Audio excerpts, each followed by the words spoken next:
Hi students, நம்ம இன்றைக்கி என்ன பார்க்க போகிறோம் அப்படின்னா 6th standard first chapter exercise 1.3 உள்ள 5th சம் பார்க்க போகிறோம். சரிங்களா? என்ன கொடுத்துருக்காங்க பாருங்கள். ஒரு மிதிவண்டி தொழிற்சாலையில் ஒரு நாளைக்கு 1760 மிதிவண்டிகள் உற்பத்தி செய்யப்பட்டன எனில் 25 நாட்களில் எத்தனை மிதிவண்டிகள் உற்பத்தி செய்யப்பட்டன? அதாவது ஒரு நாளைக்கு 1760 மிதிவண்டிகள் உற்பத்தி செய்யப்படுது.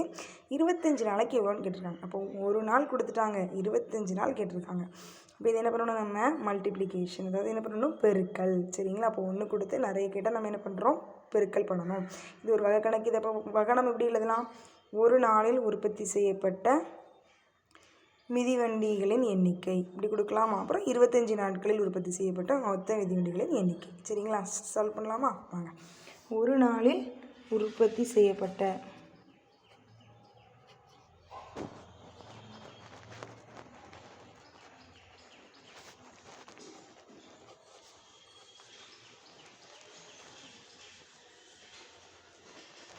மிதிவண்டிகளின்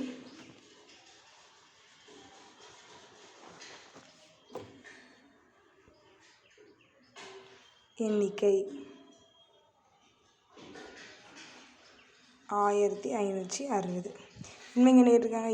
25 நாளில் உற்பத்தி செய்யப்பட்ட மிதிவண்டிகளின் எண்ணிக்கை 25 நாளில்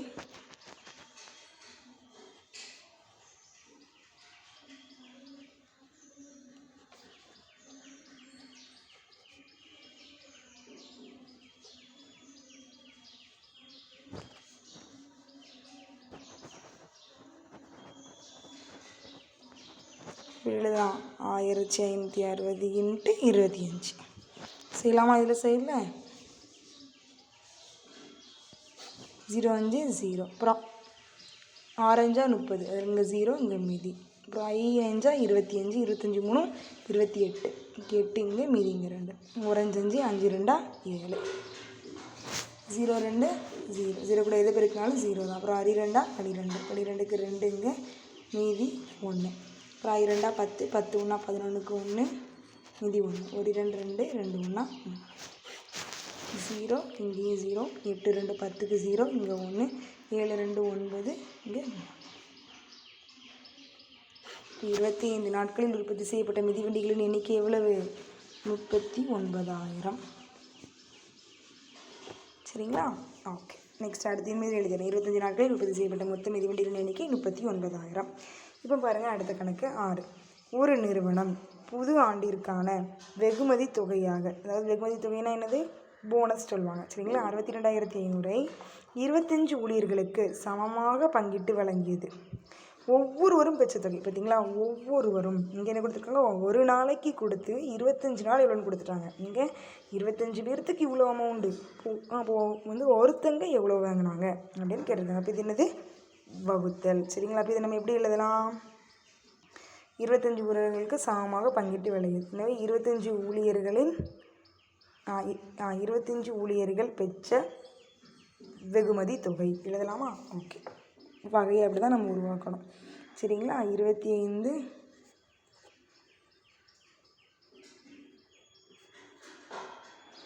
ஊழியர்கள் பெற்ற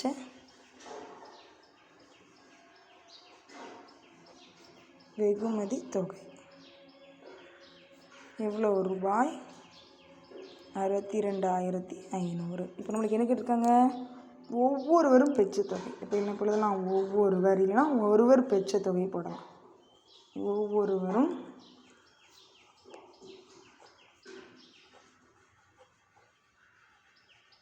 பெற்ற தொகை என்ன பண்ண போகிறோம்? வகுக்க போகிறோம். இப்போ என்ன?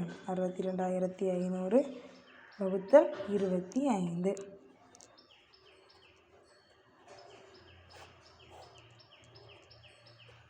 பாருங்க, ஒரு 25 25 வாய்ப்பாட்டில் செய்யப்படும். ஒரு 25 25, 2 25 50. இங்கே செஞ்சு வேணாலும் பார்த்துக்கோங்க. 25 2 2 10 0, இது 1 50.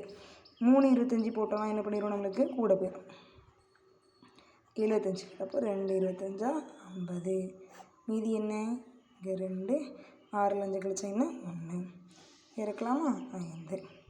3 25 75, அப்புறம் 4 25 100, 5 25 125, 5 25 125 0. நார்மலாக ஒரு 0 இறக்கலாம். இன்னொரு 0 இறக்கும்போது நம்மளுக்கு என்ன கிடைக்கும்? ஒரு 2 0 சேர்த்து இறக்குறோம். ஸோ என்ன பண்ணலாம் நம்மளுக்கு? சரிங்களா? அப்புறம் 2 0 இருக்கிறனால இன்னொரு 0 போட்டுரும். இப்போ இவ்வளோ நம்மளுக்கு 2500. ஸோ ஒருவர் பெற்ற தொகை இவ்வளவு?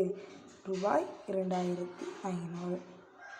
Thank you students. வீடியோ பிடிச்சிருந்தா லைக் பண்ணுங்கள், சப்ஸ்கிரைப் பண்ணுங்கள். Subscribe our channel tree of maths.